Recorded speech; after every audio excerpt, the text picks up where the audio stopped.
Arambagh পুরসভায় green city দুর্নীতি মামলায় কেরল থেকে ধৃত প্রাক্তন পুরপ্রধান স্বপন নন্দীকে ডিম থেরাপিতে স্বাগত জানালো আরামবাগবাসী। তাকে লক্ষ্য করে ছোড়া হলো কালো ডিম। এদিন হুগলি জেলা গ্রামীণ পুলিশ সুপারের নেতৃত্বে একটি টিম কেরল থেকে তাকে ধরে আনা হয়। এরপর বিকেলে পুলিশ ঘেরা টোপে ও কেন্দ্রীয় বাহিনীর সহযোগিতায় ধৃতকে আরামবাগ গৌরহাটি মোড় থেকে আরামবাগ থানা পর্যন্ত হাঁটিয়ে নিয়ে যাওয়া হয়। সেই সময়ই রাস্তায় প্রচুর বিজেপি কর্মী সমর্থক জড়ো হন। তারা প্রথমে পুলিশের গাড়ি ঘিরে বিক্ষোভ দেখাতে থাকেন এবং ধৃত স্বপন নন্দীকে গাড়ি থেকে নামাতে ডিম বৃষ্টির পাশাপাশি চোর চোর স্লোগানও দিতে থাকেন। ডিম লেগেছে। উত্তেজিত জনতা যখন তাকে স্বাগত জানাতে এসেছিলেন তখন পুলিশ গার্ড করতে গিয়ে এটা হয়েছে।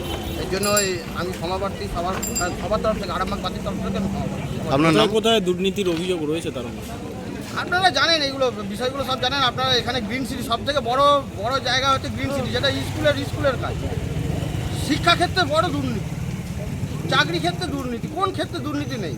প্রত্যেকটা ক্ষেত্রে দুর্নীতি আছে। কোথায় দুর্নীতি নেই? সব দুর্নীতিতে উনি জড়িত আছে। আপনার নাম? আমার নাম অরবিন্দ সমাজ। কি পদে আছেন? আমি একজন সাধারণ কর্মী। ছোট্ট